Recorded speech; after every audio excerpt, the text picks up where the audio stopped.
नमस्ते दोस्तों, मेरा नाम अभिनव कौशल है और आज मैं आपके सामने फिर से हाजिर हूँ एक नई वीडियो के साथ, जिसमें हम सीखेंगे कि पाइथन के डेटा टाइप्स और ऑपरेटर्स क्या हैं।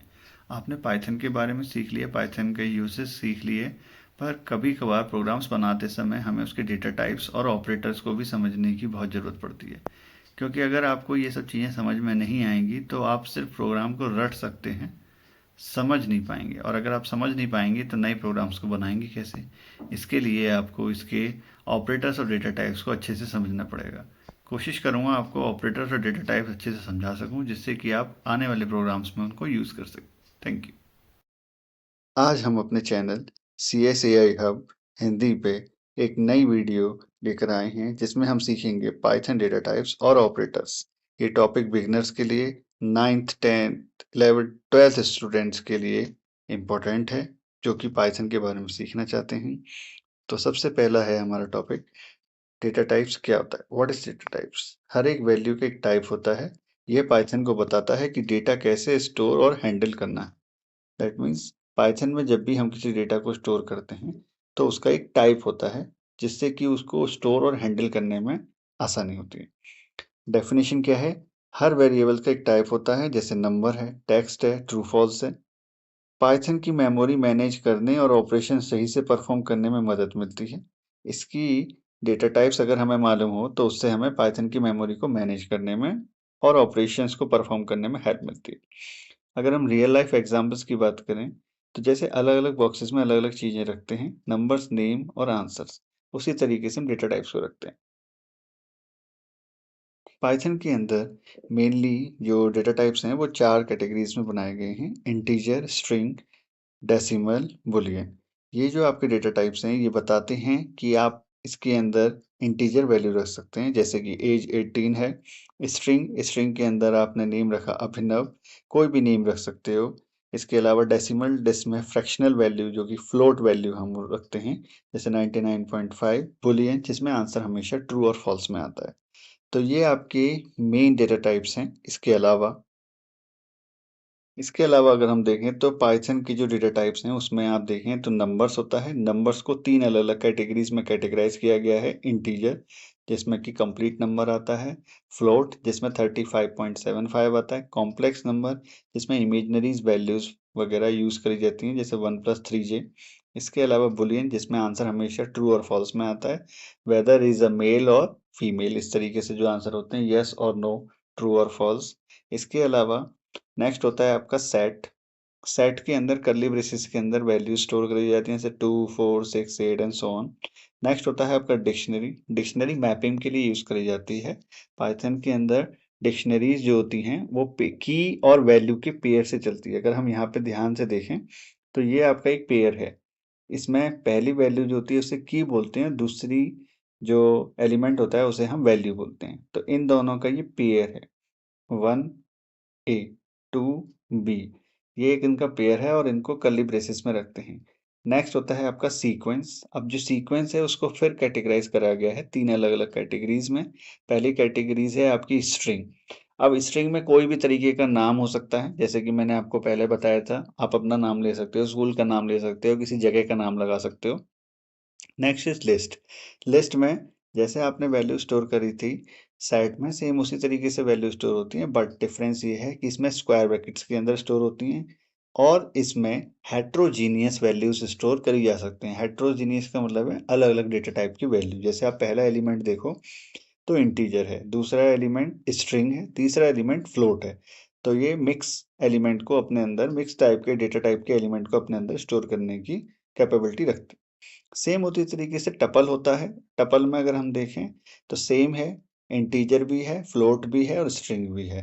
बस डिफरेंस क्या है कि उसमें स्क्वायर ब्रैकेट्स था और इसमें नॉर्मल ब्रैकेट्स हैं, जिसको हम पैरेंथेसिस कहते हैं। तो ये थे पाइथन के डेटा टाइप्स। अब डेटा टाइप मैंने आपको समझा दिए, थोड़ा सा इनके एग्जाम्पल्स और समझ लेते हैं एग्जाम्पल से। जैसे एज इक्वल टू 18, ये इंटीजर है। 99.5 फ्लोट है। नेम अभिनव स्ट्रिंग है। इज स्टूडेंट ट्रू है। नहीं होगा अगर स्टूडेंट तो फॉल्स आ जाएगा। तो इस तरीके से हम इनके टाइप्स को चेक कर सकते हैं। टाइप्स को चेक करने के लिए एक फंक्शन का यूज किया जाता है, टाइप फंक्शन। यहाँ पे अगर हम देखें तो ये टाइप फंक्शन, टाइप फंक्शन से हम किसी भी वेरिएबल का टाइप चेक कर सकते हैं कि किस टाइप का है। जैसे कि हम ये देखें तो हमने प्रिंट लिखा टाइप एज, तो इससे हमें मालूम पड़ गया ये इंटीजर का है। फिर प्रिंट करा टाइप प्राइस, इससे हमें मालूम पड़ गया फ्लोट है। फिर करा टाइप नेम, इससे हमें मालूम पड़ा ये str है, दैट मीन्स स्ट्रिंग टाइप है। फिर टाइप करा इज स्टूडेंट, ये बूल है, दैट मीन्स बुलियन है। तो आप टाइप फंक्शन का यूज करके अपने डेटा टाइप्स को आइडेंटिफाई कर सकते हैं। कभी कभी ऐसा होता है कि हम पहचान नहीं पाते कौन सा डेटा टाइप है, तो उस समय हमें टाइप फंक्शन हेल्प करेगा डेटा टाइप को फाइंड आउट करने में। इसके बाद ऑपरेटर्स। अब पाइथन में जब भी हम प्रोग्राम बनाते हैं तो आपने देखा होगा C equal to A plus b लिखते हैं, या कुछ भी कैलकुलेशंस करनी होती हैं तो उसमें C जो है वो वेरिएबल है, इक्वल टू और ए प्लस बी में प्लस, ये क्या है ऑपरेटर्स, क्योंकि इन्हीं की मदद से ऑपरेशंस करे जाते हैं। तो ऑपरेटर सिंबल होते हैं जो वैल्यू पर ऑपरेशंस परफॉर्म करते हैं। वैल्यूज आपकी, जैसे मैंने आपको कहा था ना, A plus B, C equal to A plus B वगैरह, तो ये आपकी क्या है वैल्यूज। जैसे कैलकुलेट करना है, कंपेयर करना है, डिसाइड करना है। अब इस ऑपरेटर्स में अलग अलग ऑपरेटर्स होते हैं, वो डिपेंड करते हैं आप उस पर क्या काम करना चाहते हो। तो पहला मेन ऑपरेटर है अर्थमेटिक ऑपरेटर, जो कि आप मैथ में भी यूज करते हैं। इसमें होता है आपका minus, plus, division, multiplication. Next होता है आपका कंपैरिजन ऑपरेटर। कंपैरिजन ऑपरेटर में होता है आपका equal to, greater, less, greater and equal, less and equal and so on. इसके बाद लॉजिकल ऑपरेटर। लॉजिकल ऑपरेटर में एंड और नॉट, ये दो कंडीशंस पे काम करता है। इसके बारे में हम आगे पढ़ते हैं। सबसे पहले हम पढ़ते हैं अर्थमेटिक ऑपरेटर के बारे में। अब जैसे x इक्वल टू 10 है और y इक्वल टू 3 है, अब इस पे कौन कौन से अर्थमेटिक ऑपरेशन हम कर सकते हैं। तो अगर हम प्रिंट, जो कि मैंने आपको पहले बताया था, प्रिंट आउटपुट को दिखाने के लिए यूज किया जाता है। हम आउटपुट को दिखाना चाहते हैं तो इसलिए हमने प्रिंट लगाया। और क्या आउटपुट दिखाना चाहते हैं, x प्लस वाई। अब x एक वेरिएबल है, y एक वेरिएबल है। x और y की वैल्यू ऊपर दी गई है 10 और 3, और इसमें ऑपरेटर लगाया है प्लस। तो क्या आएगा आपका एडिशन। माइनस लगाया तो आपका 7 आया, सब्ट्रैक्शन। स्टार का साइन लगाया, दैट मीन्स मल्टीप्लिकेशन के लिए यूज किया जाता है, इसको एस्ट्रिक बोलते हैं, दैट मीन्स 30। स्लैश लगाया 3.33 डिवीजन के लिए। अब जो तीन ये आगे के हैं ये आपके लिए थोड़े अलग हैं, क्योंकि ये मैथ में अलग तरीके से यूज करे जाते हैं, तो इनको ध्यान से समझेंगे। इसको बोलते हैं हम मैथ में परसेंटेज, पर यहाँ पे इसको बोलते हैं मॉडुलस। दैट मीन्स ये रिमाइंडर प्रोवाइड करता है। तो 10 मॉडुलस 3 का मतलब है 3 3 जा 9, रिमाइंडर क्या बचा 1। इस तरीके से यहाँ पे क्या आया 1। इसके बाद फ्लोर डिवीजन। फ्लोर डिवीजन क्या करता है, जो भी आपका डिवीजन हुआ है उसको फ्लोर कर देता है, दैट मीन्स उसकी जो डेसिमल वैल्यू है उनको रिमूव कर देता है। ठीक है, राउंड फिगर मिला के एक तरीके से। तो 3.33 आया था तो 0.33 को रिमूव कर देगा, आंसर क्या आएगा आपका 3। इसके बाद एक्सपोनेंशियल का साइन, ठीक है, इसमें 2 स्टार लगते हैं, दैट मीन्स 2 एस्ट्रिक लगते हैं। अब ये हो जाएगा आपका 10 की पावर 3। 10 की पावर 3 आपका 1000 आ गया। तो ये इस तरीके से काम करता है। इसको थोड़ा और अच्छे से समझने के लिए देखिए कि ऑपरेशंस। डिवीजन के लिए हमेशा फ्लोट आंसर आता है, ठीक है। फ्लोर डिवीजन में आंसर हमेशा किस में आता है, बिना डेसिमल के, दैट मीन्स इंटीजर आंसर आता है, कंप्लीट आंसर। मॉडुलस आपको रिमाइंडर प्रोवाइड करता है, जो भी वैल्यू का रिमाइंडर बचेगा वो मॉडुलस प्रोवाइड करेगा। और एक्सपोनेंशियल आपको पावर प्रोवाइड करता है, जैसे 10 की पावर 3। अब 10% से 3 इक्वल टू 1 है, क्योंकि 10 डिवाइड बाई 3 का रिमाइंडर क्या आएगा 1। तो इस तरीके से ये आपके अरिथमेटिक ऑपरेशंस खत्म होते हैं। नेक्स्ट आता है कंपैरिजन ऑपरेटर। अब कंपैरिजन ऑपरेटर में अगर हम देखें तो a इक्वल टू 10 और b इक्वल टू 20। सेम उसी तरीके से प्रिंट ऑप्शन में जाएंगे, a is equal to b। अब सिंगल इक्वल टू जब हम लगाते थे तो वैल्यू असाइन करने के लिए लगाते हैं, that means a equal to 10 का मतलब क्या है कि जो 10 वैल्यू है वो a के अंदर स्टोर करी गई है। अब यहाँ पे a के अंदर 10 ऑलरेडी है और b के अंदर 20 है। अब हम चेक कर रहे हैं क्या ये इन दोनों के बराबर हैं या नहीं। मैथ्स में बराबर के लिए इक्वल टू लगाते हैं, पर यहाँ पे बराबर के लिए डबल इक्वल टू लगाते हैं। तो आंसर क्या आएगा, फॉल्स, ये इक्वल नहीं है। इसी तरीके से a is not equal to b, not equal का साइन होता है एक्सक्लेमेटरी साइन और इक्वल, a इक्वल नहीं है b के, answer is true. Comparison operator है तो आंसर हमेशा ट्रू और फॉल्स में आएगा। a is less than b, answer is true. a is greater than b, answer is false, क्योंकि a तो छोटा है। इसके अलावा a is less and equal to 10, हाँ लेस तो नहीं लेकिन इक्वल तो है, तो दो कंडीशन दी थी, या तो लेस या इक्वल। दूसरा b इज ग्रेटर और इक्वल टू 20, हाँ वो बड़ा तो नहीं है लेकिन b के बराबर है। इस तरीके से हमारे कंपैरिजन ऑपरेटर वर्क करते हैं।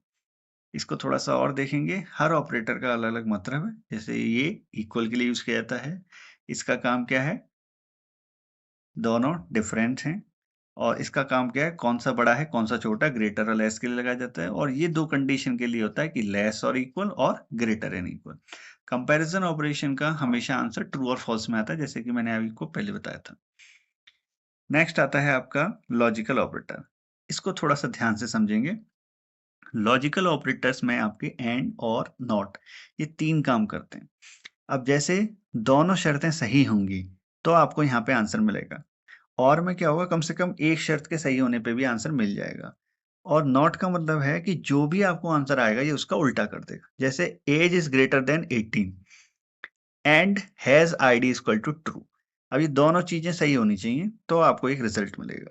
अब इसी तरीके से मार्क्स ग्रेटर देन 40 और extra credit equal to true, कि या तो मार्क्स ग्रेटर देन 40 हो जाए या एक्स्ट्रा क्रेडिट ट्रू हो जाए, मतलब दोनों में से कोई एक कंडीशन सही हो जाए। Not is student equal to false, जब स्टूडेंट ट्रू हो, मतलब अगर स्टूडेंट ट्रू होगा तो ये उसको ऑटोमेटिक क्या कर देगा, फॉल्स। अब एक एग्जांपल लेते हैं, जैसे एज इक्वल टू 20 है, has ID equal to true. हमने देखो कंडीशन दी कि print age is greater than 20 and has ID true, तो आंसर क्या आ जाएगा, आपको ट्रू मिल जाएगा। अब इसी तरीके से एज इज ग्रेटर देन 25 और has ID, that means a condition के ट्रू होने पे भी आपको आंसर मिल गया। तीसरा क्या है, प्रिंट नॉट हैज आईडी, तो ये उसको क्या कर देगा, फॉल्स, क्योंकि जो है ये उसको ऑटोमेटिक क्या कर देता है, उल्टा। दैट मीन्स एंड दोनों के सही होने पर काम करता है और किसी एक के सही होने पे भी काफी है, मतलब उस पर भी आंसर दे देगा। और नॉट का मतलब है ये उसको अपोजिट कर देगा, उल्टा कर देगा। अब थोड़ा सा और अच्छे से समझने के लिए एक मिनी प्रोग्राम बनाते हैं, ठीक है। मिनी प्रोग्राम में हम देखते हैं, एक वेरिएबल हमने लिया, ठीक है। वेरिएबल में आप नेम ले सकते हो, एज ले सकते हो, मार्क्स ले सकते हो, कुछ भी ले सकते हो। तो हमने एक नेम ले लिया, ठीक है, प्रिया के नाम से। एज के लिए एक वेरिएबल ले लिया एज, जो मैंने आपको बताया था कि वेरिएबल जब भी बनाओ ऐसा बनाओ कि जो मीनिंगफुल हो, उसका कुछ ना कुछ मीनिंग आता हो। Age equal to 17, marks equal to 87.5, is pass equal to true. तो ये तीन हमने वेरिएबल बनाए, ठीक है। अब इसमें अगर हम देखें, next year equal to age plus 1, arithmetic operator क्या है कि नेक्स्ट ईयर उसकी एज क्या हो जाएगी, +1। सीधी सी बात है, नेक्स्ट ईयर उसकी एज बढ़ जाएगी। इसके बाद is light equal two marks is greater then 80, comparison operator लगाया और देखा कि क्या मार्क्स उसके 80 से अबव है या नहीं। प्रिंट क्या किया, एज नेक्स्ट ईयर जो भी आएगी, और इलाइट स्टूडेंट इलाइट, ठीक है। तो आउटपुट क्या आएगा, नेम आ जाएगी आपकी प्रिया, एज आ जाएगी 18 क्योंकि 17 + 1 हो जाएगा, और एलाइट स्टूडेंट्स में क्या आ जाएगा, ट्रू, क्योंकि उसके मार्क्स 80 से अबव है। अब यहाँ पे अगर हम ध्यान दें तो यहाँ पे वेरिएबल्स हैं नेम, एज, मार्क्स, इस पास। डेटा टाइप्स हैं str, int, float, bool। अब आपको देख नहीं रहे होंगे लेकिन ये डेटा टाइप इंटरनली काम करते हैं। आपको चेक करना है तो टाइप फंक्शन से चेक कर सकते हैं। अर्थमेटिक ऑपरेटर की बात करें तो एज +1, प्लस का साइन यूज हुआ है, अर्थमेटिक ऑपरेटर। कंपैरिजन ऑपरेटर की बात करें तो मार्क्स इज ग्रेटर देन 80, कि जो भी मार्क्स हैं वो 80 से क्या होने चाहिए, ग्रेटर। तो यहाँ पे आंसर आएगा आपका ट्रू में।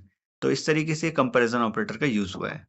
अब ये प्रोग्राम दिखाता है कि वेरिएबल्स, डेटा टाइप्स और ऑपरेटर कैसे एक संग काम करते हैं। तो इस तरीके से आप छोटा सा प्रोग्राम आपका बनाते हैं।